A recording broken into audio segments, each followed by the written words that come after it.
اظهارات رسمی خانم ایدالگو شهردار پاریس درباره کمبودها و عدم آمادگی شبکه‌های حمل و نقل پیش‌بینی شده برای المپیک 2024 پاریس موجی از نگرانی‌ها را نزد مسئولان و کمیته برگزار کننده بازی‌های المپیک برانگیخته است.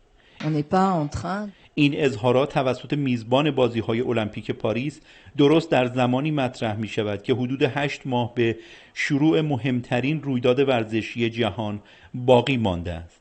کلمان بون وزیر حمل و نقل دولت فرانسه اظهارات خانم شهردار پاریس را شرم‌آور و خائنانه برشمرد.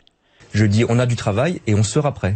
ما برای آمادگی پاریس جهت برگزاری بازی‌های المپیک 2024 تلاش بی‌وقفه‌ای داشتیم و متعهد به انجام هرچه بهتر وظایفمان هستیم. اظهارات خانم شهردار پاریس در این شرایط بسیار شرم‌آور است.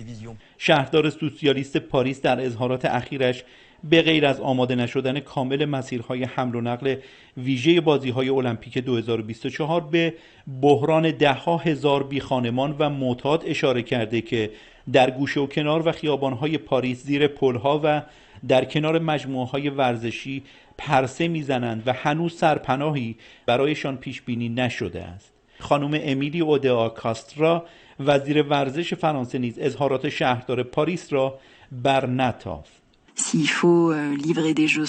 اگر لازم باشد بدون خانم شهردار این بازی‌ها را مدیریت و برگزار خواهیم کرد.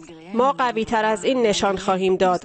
بیشتر کارشناسان سیاسی ورزشی موضع‌گیری‌های اخیر دولتمردان و شهرداری پاریس را آن هم در آستانه رویداد مهم المپیک یأس‌آور و نگران کننده عنوان کردند.